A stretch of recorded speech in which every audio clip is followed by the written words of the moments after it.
Thank you for joining us on the RTO Superhero Podcast. Elevate your organization's potential by becoming a part of our superhero membership community. Gain exclusive access to resources, training, and support, all tailored for RTO professionals. Visit our website to join and start your journey towards compliance excellence today. Welcome back to the RTO Superhero Podcast with me, Angela Connell-Richards. And today's episode is one every RTO needs to hear. Because even if you've nailed your policies, updated your TAS, and trained your team on the new standards, there's one thing that could still catch you off guard: the qualifications and the units you deliver. In this episode, we're talking about high-risk training products, the ones that ASQA pays extra close attention to. These products carry higher expectations, more scrutiny, and a much tighter audit lens. So if you're delivering courses like early childhood, individual support, business, cookery, or security, this is a must listen for you. Today, I'll walk you through what defines a high-risk product, how to evaluate and strengthen your delivery, the pitfalls ASQA sees again and again, and the evidence you need to show you're doing it right. Let's dive in. What is a high-risk training product? Let's start by defining what I mean by high risk. ASQA has been identifying training products consistently with high levels of complaints, non-compliance at audit, poor learner outcomes, high attrition or low completion rates, concerns around assessment validity. Some of the most watched qualifications include CHC 30121, Certificate 3 in Early Childhood Education and Care, CHC 33021, Certificate 3 in Individual Support, SIT 30821, Certificate 3 in Commercial Cookery, BSB 30120, Certificate 3 in Business, CPP 20218, Certificate 2 in Security Operations, and several first aid and white card units. Now, delivering these products isn't a problem in itself.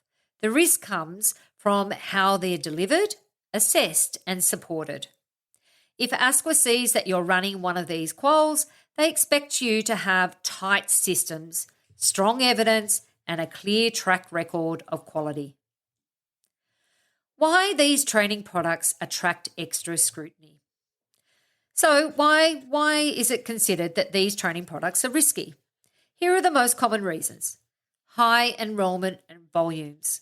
Some providers use these products as cash flow courses, enrolling large numbers without strong support or outcomes. Vulnerable learner cohorts. These courses often attract students who need more support, such as migrants, career changers, or school leavers. Work placement challenges. Many of these quals include mandatory hours in childcare centres, aged care facilities, or kitchens. RTOs often struggle to monitor and evidence these placements. Number 4, assessment inconsistencies. Assessors may not have vocational currency or tools aren't validated properly, leading to invalid or unfair judgments. Number 5, repackaged content. Some RTOs reuse content and assessment tools across multiple quals or units without contextualising them. ASQA knows that these are red flag areas. So when you deliver these products, you're automatically on the radar. How to evaluate your high-risk qualifications. Let's talk about how to audit your own delivery. Start with these 4 questions. Number 1, are your assessment tools unit-specific, validated, and contextualised? Do they reflect real-world tasks? Do they map correctly to the unit requirements? Are they consistent across assessors? Number 2, is your work placement system documented and monitored? Do you have signed agreements with host organisations? Is supervision and learner feedback recorded? Are hours and tasks tracked per learner? Number 3, do your trainers and assessors have vocational currency and contextual knowledge? Have they worked in the sector in the last 12 to 24 months? Are they participating in PD relevant to the industry and assessment? Number 4, is learner support and progress tracked and reviewed? Are students engaging with the material? Are at-risk learners flagged early? Are completions tracked and analysed? This kind of evaluation shows ASQA that you're not just delivering, you're assuring quality. The common pitfalls you must avoid.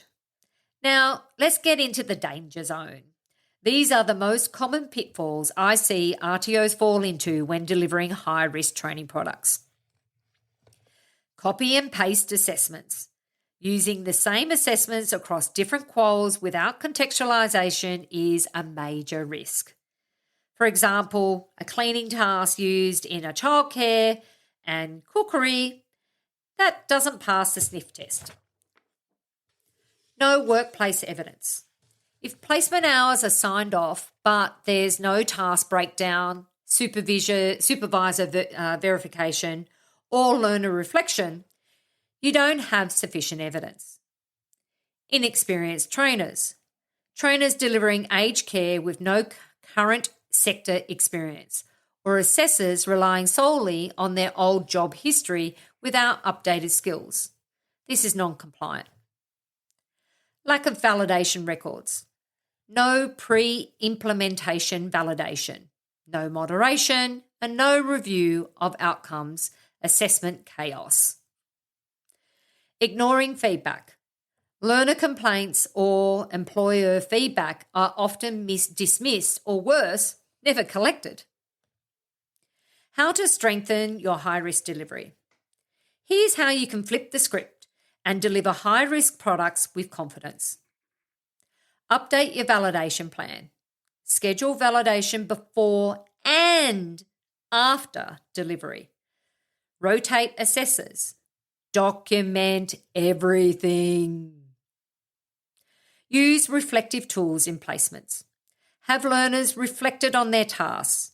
Link it to the units and have supervisors sign off on specific outcomes, not just the hours that they've completed. Audit your assessment tools. Use mapping documents. Align to performance criteria. Eliminate fluff. Upskill your trainers. Make sure their PD logs show recent and industry or engagement. Shadowing, short courses, site visits, everything counts. Collect and use feedback. Implement structured learner and industry surveys. Act on what you find. Show the cycle of improvement. To help you get a handle on this, I've created a simple tool, the High Risk Product Watch List. It includes a list of ASQA flagged training products, key risks to look for in each delivery area, a checklist of assessment, placement, and trainer indicators, a space to review your own courses and identify next steps. You can download the document at vivacity.com.au or click on the link in the show notes. It's a great tool for internal review meetings or as a part of your self-assurance system. So here's the truth. What you deliver could be your biggest compliance risk or your biggest quality advantage. If you're delivering high-risk training products, it doesn't mean you're in trouble. It just means you need to step up your systems, evidence, and internal controls. Use the watch list, train your staff, and get audit ready even before ASQA comes a-knocking. Next week, we'll be talking about complaints, how one bad review can trigger an audit, and what your response framework must include in 2025. Until then, stay smart, stay prepared, and keep thriving. Thanks for listening to the RTO Superhero Podcast. Thank you for listening to the RTO Superhero Podcast. Ready to transform your compliance process? Discover Comply Hub, Vivacity's AI-powered compliance management system, designed to streamline your operations and give you peace of mind. Visit our website to learn more and schedule your demo today.